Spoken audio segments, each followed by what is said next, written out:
Ang Elon Musk ay gumawa ng isang anunsyo na magpapagulo sa buong industriya ng dekuryenteng sasakyan. Ang bagong teknolohiya ng baterya ng Tesla ay hindi lamang isang technological na tagumpay. It ay ang simula ng isang revolution. Ang Musk ay gumawa ng isang matagal na inaasahang tagumpay sa mga baterya. Ang pinakabagong mini-baterya ng Tesla ay sa wakas ay opisyal na inihayag at ang mga kakayahan nito ay higit pa sa bilis ng pag-charge at buhay ng baterya. Ito ay isang densidad ng enerhiya na hanggang ngayon ay nakamit lamang ayon sa teorya. Ang isang buong singil sa loob lamang ng 5 minuto ay maaaring magdoble sa hanay ng isang kotse. Hindi na ito panaginip. Ito ngayon ay isang technological na katotohanan.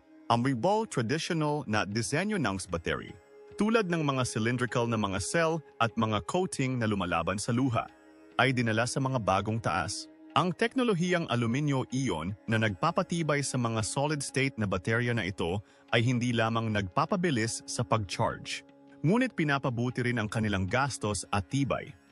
At ang mas malaking tanong ay, magkakaroon ba ng problema ang mga gumagawa ng bateryang sino? Nasa panganib ba ang SAT at BYD ngayon? Ang bagong inisyatiba ng Musk ay hindi lamang isang innovation, kundi isang diskarte din. Inihayag mismo ni Musk ang teknolohiya. Sa kabila ng malawak na pagsisikap na itago ang impormasyon sa social media, kaya ano nga ba itong maliit na baterya ng Tesla? Paano ito gumagana? At bakit nito babaguhin ang direksyon ng merkado ng electric car? Hanapin ang mga sagot sa lahat ng tanong na ito sa video na ito. Ngunit bago iyon, kung gusto mong manatiling nangunguna sa mundo ng teknolohiya, huwag kalimutang mag-subscribe sa channel na ito. Ang information na aming ihahayag ay maaring magbago ng iyong isip. Bago natin talakayin ang revolusyonaryong baterya ni Elon Musk, huminto muna tayo sandali. Noong itinatag ang Tesla, mayroong maraming pag-alinlangan tungkol sa mga dekuryenteng sasakyan. Iniisip ng mga tao na ang mga sasakyang pinapagana ng baterya ay hindi kasing lakas o maaasahan gaya ng mga sasakyang gasolina o diesel. Ngunit determinado si Elon Musk na ibaling ang paniniwalang iyon sa ulo nito. Ang tunay na lakas ng Tesla ay wala sa mga kotse mismo, ngunit sa mga baterya na nagpapagana sa kanila. Sa una, nakipagsosyo si Tesla sa Panasonic upang bumuo ng mga tradisyonal na baterya ng lithium-ion. Ang parehong cylindrical na 18650 na baterya na ginagamit sa mga laptop. Ngunit napagtanto ni Musk na upang gawing sikat ang mga dekuryenteng sasakyan sa buong mundo, kakailanganin ito ng higit pa sa pagbabago ng disenyo ng mga kotse. Muling pag-isipan ang baterya mismo. Noong 2016, ginawa ni Tesla ang pinakamalaking hakbang nito, pagbuo ng Gigafactory. Kinumpirma ng desisyon ang pagnanais ni Musk na kontrolin ang production ng mass baterya mismo. Ang layunin ng Gigafactory ay hindi lamang upang bawasan ang mga gastos, ngunit upang bumuo ng teknolohiya upang magdisenyo ng mga bagong baterya at makagawa ng mga ito ng mura at sa sukat. Doon nakasalalay ang tunay na halaga ng 2170 na mga cell, higit na kapangyarihan, mas mahusay na paglamig, at mas mahabang buhay. Ngunit ang layunin ni Elon Musk ay hindi lamang isa. Sa Sony Bateria 2020, inilabas nito ang 4680 cell, isang sulyap sa hinaharap ng mas malaki, mas makapangyarihan, mga disenyo ng tabletop. Ang pinagbabatayan na teknolohiya ng bateryang ito ay panimula na muling idisenyo hindi lamang ang laki, kundi pati na rin ang proseso ng pagmamanupaktura, density ng enerhiya at gastos. At ngayon, noong 2025, ipinakilala ni Tesla ang nakakompress na baterya na tinutupad ang matagal ng pangarap ni Elon Musk. Ang mga condensation na baterya ay hindi lamang isang bagong teknolohiya. It ay resulta ng isa pa pag-unlad na nagsimula 15 taon na ang nakakaraan. Ang mga bateryang ito ay nagsasama ng mga advanced na teknolohiya tulad ng aluminum ion at walang baterya, na core na disenyo na kapansin-pansing binabawasan ang mga oras ng pag-charge at pinapataas ang driving range. Ang napakataas nitong density ng enerhiya ay nangangahulugan na nakakakuha ka ng mas maraming kapangyarihan sa mas kaunting espasyo at siting mga gastos nito ay mas mababa kaysa dati. Napatunayan ni Tesla na ang tunay na pagbabago ay maaaring idulot sa pamamagitan ng pagbabago hindi lamang sa produkto, kundi sa kaluluwa nito, ang baterya. At lahat ito po salamat sa pananaw. Hilig at lakas ng loob ni Elon Musk na makipagsapalaran. Ang bagong revolusyon ng enerhiya ng Elon Musk. Ano ang condensing battery ng Tesla? Isipin ang isang baterya na maliit at sapat na malakas upang maglakbay ng malalayong distansya nang hindi nagdaragdag ng timbang o init. Ito ay isang technological na milagro na ipinakita ni Elon Musk sa anyo ng isang condensing na baterya. Ngunit ano nga ba ang condensing na baterya? Paglalaro lang ba ng mga salita? O may malaking revolusyong siyentipikong nakatago sa likod nito? Intindihin natin ito sa napakasimpleng termino. Ang mga condensation-less baterya ay mga advanced na sistema ng enerhiya na lumalampas sa mga limitation ng mga traditional na lithium-ion na baterya. Ang kanilang pinakamalaking bentahe ay ang kanilang mataas na density ng enerhiya. Ibig sabihin ay maaari silang mag-imbak ng mas maraming enerhiya sa isang mas maliit na espasyo. Nagbibigay daan ito para sa mas mahabang hanay ng sasakyan, mas maliit at mas magaan na baterya, at inaalis ang pangangailangan para sa madalas na pag-charge. Ngunit paano ito posible? Ang sagot ay namamalagi sa isang bagong teknolohiya ng anode, silicon nanowires. Ang mga tradisyonal na baterya ay gumagamit ng mga graphite anode. Ngunit ang Tesla ay humakbang pa at gumamit ng mga silicon nanowire na maaring mag-imbak ng marami pang lithium ions. Nagre-resulta ito sa mas malaking kapasidad ng baterya para sa parehong laki. Ngunit may higit pa sa kwento. Ang condensed electrolyte na baterya ng Tesla ay gumagamit ng isang solidong electrolyte sa halip na isang likidong electrolyte, isang solidong material na nagpapalipat-lipat ng mga electron sa baterya. Halos inaalis nito ang panganib ng mga problema tulad ng pagtagas, sobrang pag-init at pagsabog. Bukod pa rito, ang baterya ay may kasama na ngayong bagong high-nickel cathode na makabuluhang binabawasan ang paggamit ng cobalt. Na hindi lamang mahal, ngunit itinuturing ding nakakapinsala sa kapaligiran. Binabawasan ng mataas na nickel cathode ang gastos ng baterya at pinapabuti ang pagganap at kaligtasan. Sinasabi ni Elon Musk na sa hinaharap ang mga bateryang ito ay magpapagana hindi lamang sa mga sasakyan ng Tesla, kundi pati na rin sa mga aerospace system, robotics at imbakan ng enerhiya. Kaya, kung naisip mo na ang teknolohiya ng dekuryenteng sasakyan ay tumataas, maghintay ng 1 minuto. Ang condensed na baterya ay talagang simula ng isang revolution na magbabago sa mga patakaran ng buong industriya ng automotive. Future Power, 4 Unknown Superpowers of Tesla's Condensing Battery. Ngayong alam na natin ang tungkol sa condensing na baterya ng Tesla, tingnan natin ang sikretong sandata nito na ginagawang mas mahusay kaysa sa iba pang mga baterya. Ang bateryang ito ay hindi lamang isang makabagong teknolohiya, babaguhin nito ang mga dekuryenteng sasakyan, imbakan ng enerhiya at maging ang teknolohiya sa espasyo. Una, tingnan natin ang density ng enerhiya nito. Na nagbibigay daan dito na mag-pack ng mas maraming enerhiya sa isang mas maliit na espasyo. Ang bagong baterya ng Tesla ay maaring mag-imbak ng 50% na mas maraming enerhiya sa parehong dami ng unit kaysa sa nakaraang 4,180 cell na modelo. Ang direktang epekto, ang mga dekuryenteng sasakyan ay magkakaroon ng mas mahabang hanay. Ang sistema ng pag-iimbak ng enerhiya sa bahay ay magiging mas maaasahan at ang teknolohiya ay maaring magamit sa mga eroplano at rocket sa hinaharap. Ang isa pang kapansin-pansing tampok ay ang kakayahang mabilis na singilin. Ang bagong baterya ay maaring singilin ng 70% na mas mabilis kaysa sa mga conventional na baterya. Salamat sa solid electrolyte at advanced na thermal management system na nagbibigay daan dito. Upang madaling mahawakan ang matataas na agos nang hindi nag-overheat o nawawalan ng performance. Na nangangahulugan ito na ang iyong dekuryenteng sasakyan ay handa ng mag-charge ng mabilis hanggat maaari kang kumuha ng kape. Ang pangatlong salik ay tibay, na gusto ng lahat ng gumagamit ng baterya. Salamat sa silicon nanowire anode at solid electrolyte nito. Iniiwasan ng baterya ang unti-unting proseso ng pagkasira na kilala bilang mga dendrite na nagpapaikli sa tagal ng buhay ng mga ordinaryong baterya.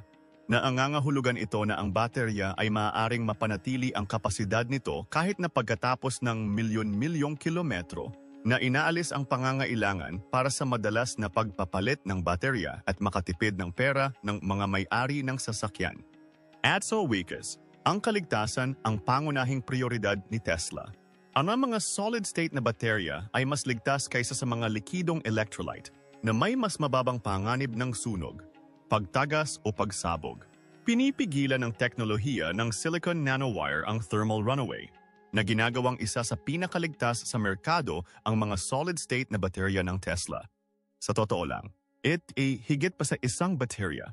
Ito ang power unit ng hinaharap, ay nagbibigay ng bagong impetus sa electric vehicle revolution, isang pambihirang tagumpay sa teknolohiya. Ang solid-state na baterya ng Tesla ay magbabago sa ating mundo magpakailanman.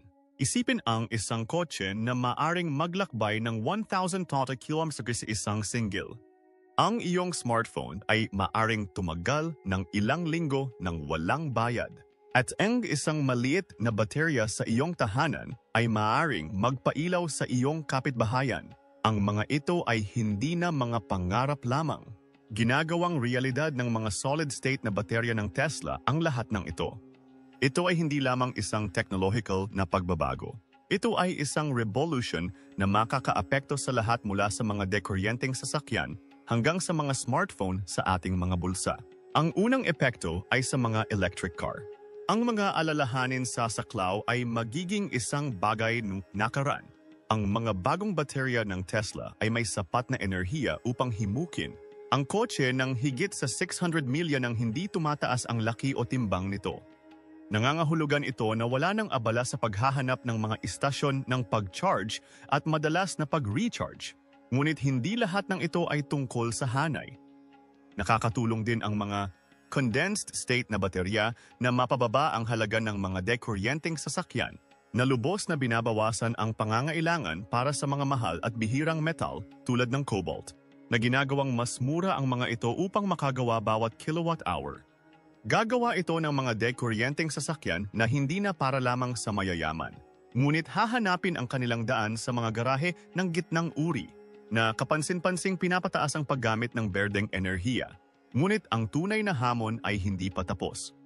Mga baterya ng Tesla ay nakakaapekto sa mga industriya na dati nang hindi napapansin. Ang mga smartphone, laptop, sistema ng pag-iimbak ng enerhiya sa bahay, at maging ang mga solar power system at mga dekuryenteng eroplano ay makakapagbigay ng kuryente tulad ng mga Tesla car. Sa hinaharap, ang mga smartphone ay maaring komportableng tumagal ng hanggang 10 araw sa isang singil.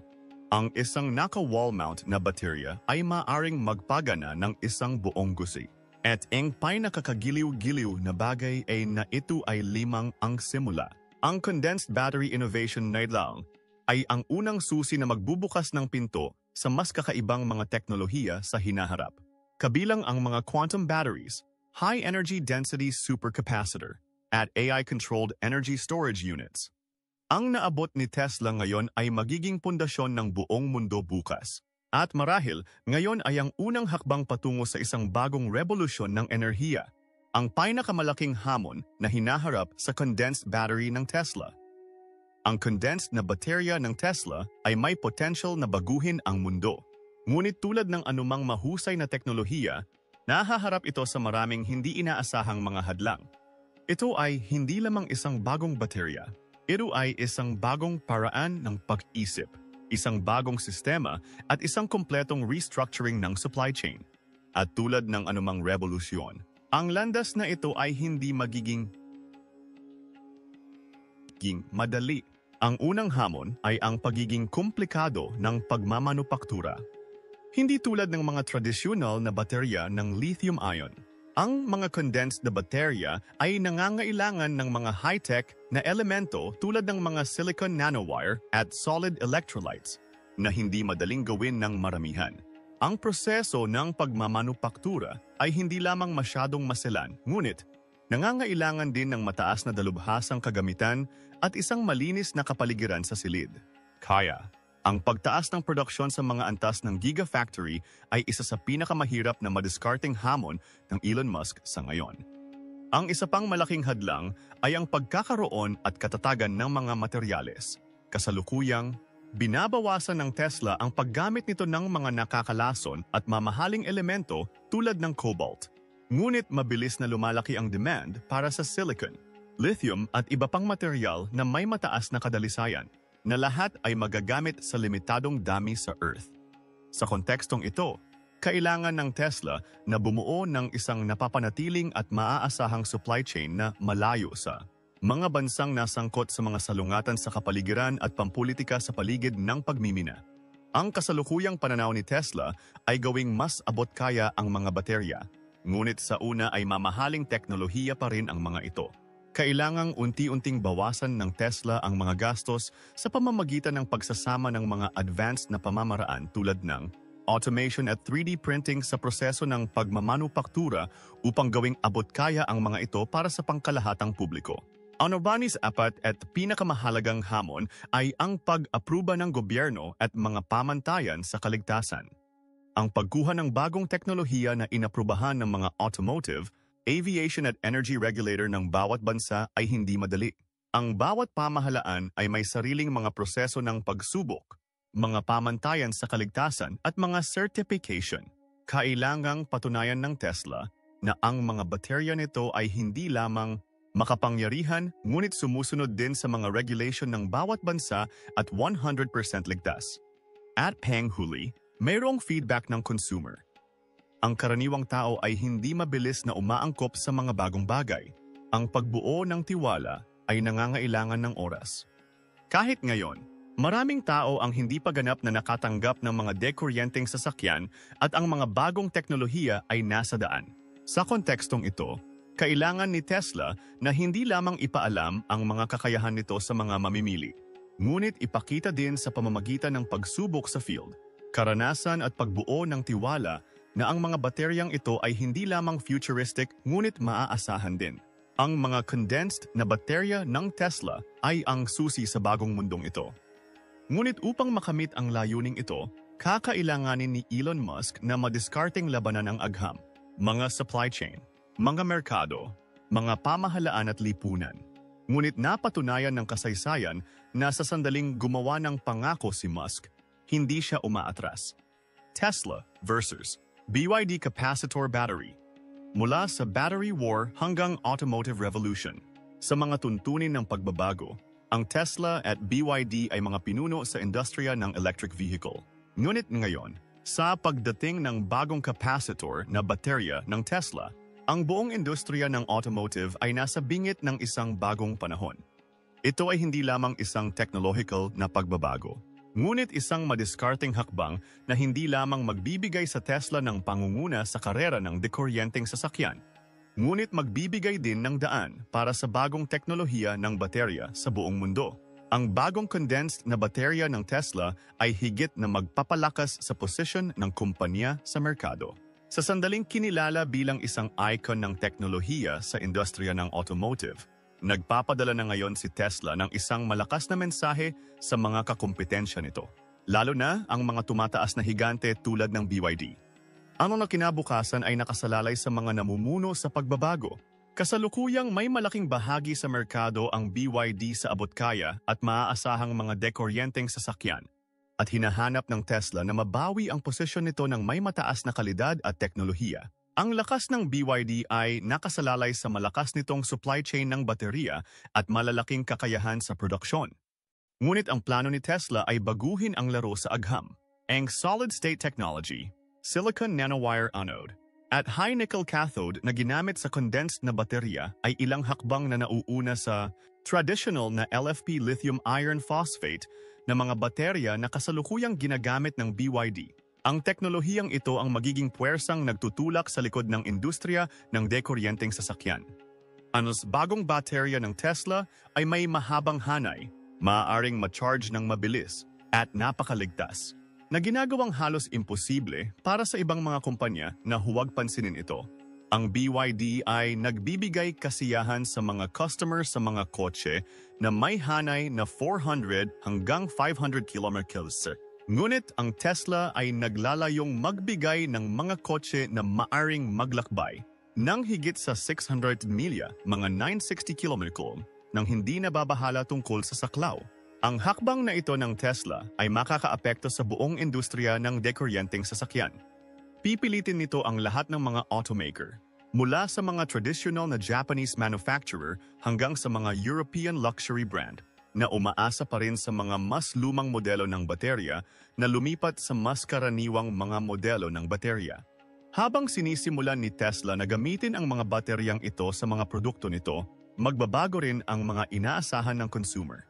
Magsisimulang tanggapin ng mga tao ang mas mahabang driving range, mas mabilis na tagal ng pag-charge, at mas mahabang buhay ng baterya. Ang tagumpay ng Tesla ay hindi lamang makaka-impluwensya sa Tesla mismo, ngunit makaka-impluwensya rin sa takbo ng teknolohiya ng baterya. Sa hinaharap, kukunin ng mga mananaliksik ang condensed na baterya ng Tesla bilang isang bagong pamantayan at ipagpapatuloy ang kanilang pananaliksik sa direksyong ito. It ay magpapabilis sa pagbuo ng mga supercapacitor, quantum na baterya at iba pang ultra-dense na sistema ng enerhiya. Kasalukuyang nangingibabaw ang BYD sa merkado sa pamamagitan ng pag-asa sa mababang halaga, malakihang mga baterya. Ngunit ang mga innovation ng Tesla ay maaring magbigay ng natatanging kalamangan sa katagalan. Ang BYD ay tulad ng Apple sa industriya ng smartphone. Hindi lamang gumagawa ng mga produkto ngunit nagtatakda ng direksyon ng buong industriya. Babaguhin nito ang senaryo ng buong industriya ng sasakyan. Kung mas maraming Tesla at BYD ang nakikipagkumpetensya para sa mga baterya, magiging mas mabilis ang paglaki. Habang nagiging mas abot kaya at maaasahan ang mga electric car, papalitan nito ang internal combustion engine, BEVs. Mula sa mga hybrid hanggang sa mga dekuryenteng sasakyan, ang baterya ng Tesla ay maaring maging isang pangunahing punto ng pagbabago para sa lahat ng mga teknolohiya. Sa hinaharap, kapag naitala ng kasaysayan kung kailan talaga nagkaroon ng momentum ang EV revolution, ang condensed na baterya ng Tesla ay ililista bilang isang tipping point. At ito ay hindi lamang isang technical na tagumpay. Ito ang katotohanan ng pangitain ni Elon Musk. Gaya ng lagi niyang sinasabi, upang tunay na maunawaan ang condensed na baterya ng Tesla, kailangan nating tingnan hindi lamang ang mga technical na aspeto, kundi pati na rin ang mga potential na paggamit at epekto nito sa pang-araw-araw na buhay. Isipin kung ang susunod na Tesla Model S ay nilagyan ng bagong bateryang ito at maaaring maglakbay ng higit sa 700 milya sa isang singil. Hindi lamang ang saklaw ng pagtaas na ito. Ganap nitong babaguhin ang karanasan sa pagmamaneho dahil hindi nakakailanganin ng mga driver na patuloy na maghanap ng mga istasyon ng pagsingil. Mga distansya sa paglalakbay ay magiging mas mahaba at ang mga oras ng pagsingil ay magiging mas maikli. Ibig sabihin, ang paglalakbay sa malayo ay hindi na magiging isang pasanin kundi isang komportableng karanasan. Ngayon isaalang-alang kung gaano kalaki ang epekto ng teknolohiyang ito sa ating kalayaan sa enerhiya kung naka-install sa isang sistema ng imbakan ng baterya sa bahay.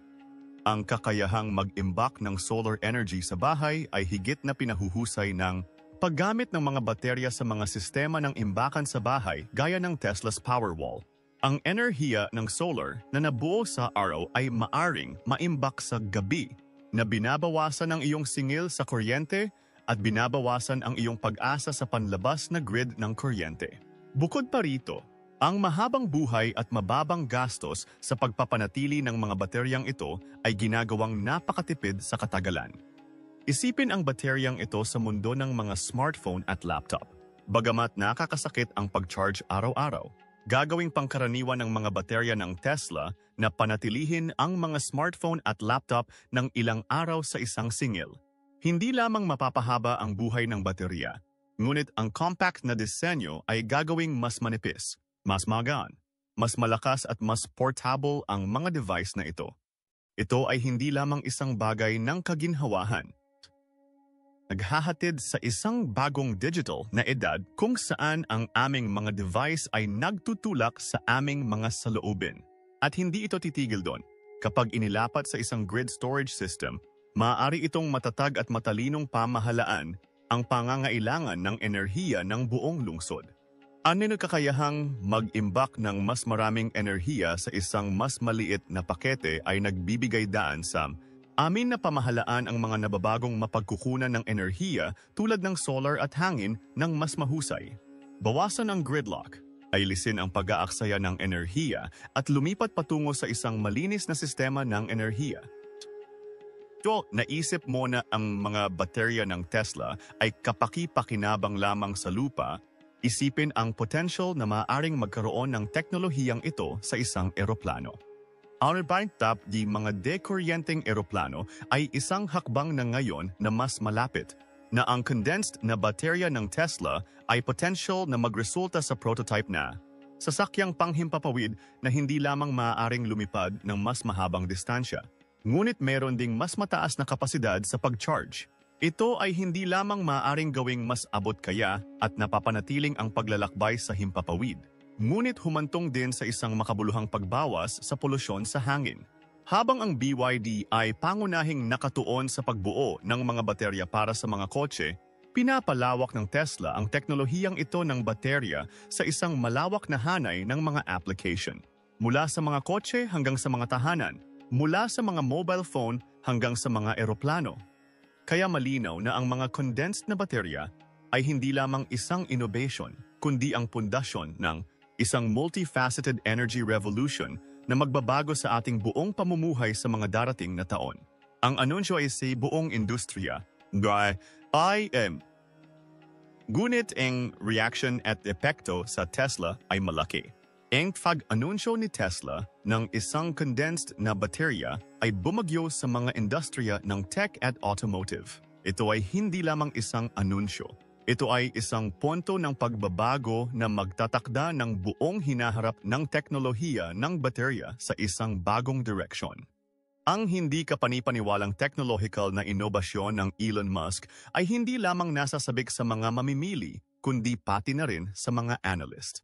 Kakumpetensya at pamahalaan na magtaka kung ang bagong kabanata ng pag-iimbak ng enerhiya ay talagang nagsimula na. Naniniwala ang mga eksperto na ang mga baterya ng Tesla ay hindi lamang isang mas mahusay na paraan upang mag-imbak ng enerhiya, ngunit maaari ring baguhin ang paraan ng pagkonsumo at paghahatid ng enerhiya. Tinatawag din ito ng maraming tech at automotive analyst na iPhone moment para sa industriya ng baterya. Isang sandali kung kailan maaaring baligtarin ng isang teknolohiya ang lahat. Kasabay nito, ang ilang mga eksperto ay naniniwala na kung ang teknolohiya ay matagumpay na pinalaki, ang traditional na merkado ng baterya ng lithium-ion ay maaring maiwan ng malayo sa mga darating na taon. Samantala, ang paglago ng Tesla ay nagbibigay sa mga karibal ng walang tulog na gabi. Ang mga kumpanya tulad ng BYD, LG Energy, Panasonic at CATL ay nakakaramdam ng pressure na doblehin ang kanilang mga departamento ng pananaliksik at pagpapaunlad. Ang BYD, na dating nangibabaw sa merkado na may abot kayang mga opsyon sa baterya, ngayon ay lumilitaw na estratehikong napiga ng mga advanced na technological na innovation ng Tesla. Habang nakikita ng ilang kakumpetensya, gaya ng BYD, ang pagkakataon bilang isang potential na partnership o lisensya mula sa Tesla, karamihan ay mabilis na gumagawa ng sarili nilang mga susunod na henerasyong teknolohiya ng baterya. Napagtatanto ng mga nangungunang tatak ng EV sa mundo na upang manatiling mapagkumpetensya, dapat silang magbago hindi lamang sa hanay at presyo, kundi pati na rin sa teknolohiya.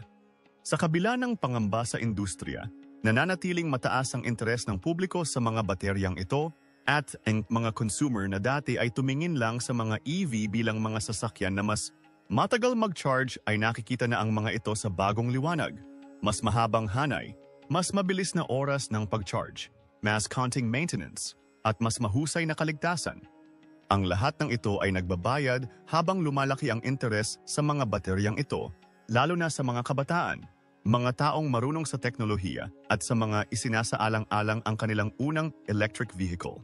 Bukod pa rito, sa mga lugar tulad ng pag-imbak ng enerhiya sa bahay at mga portable na device, ang mga mamimili ay nagpapakita ng malaking sigasig para sa pagsasama ng teknolohiya ng Tesla sa kanilang buhay. Gayunpaman, mas bago ang teknolohiya, mas mahigpit ang proseso ng regulation.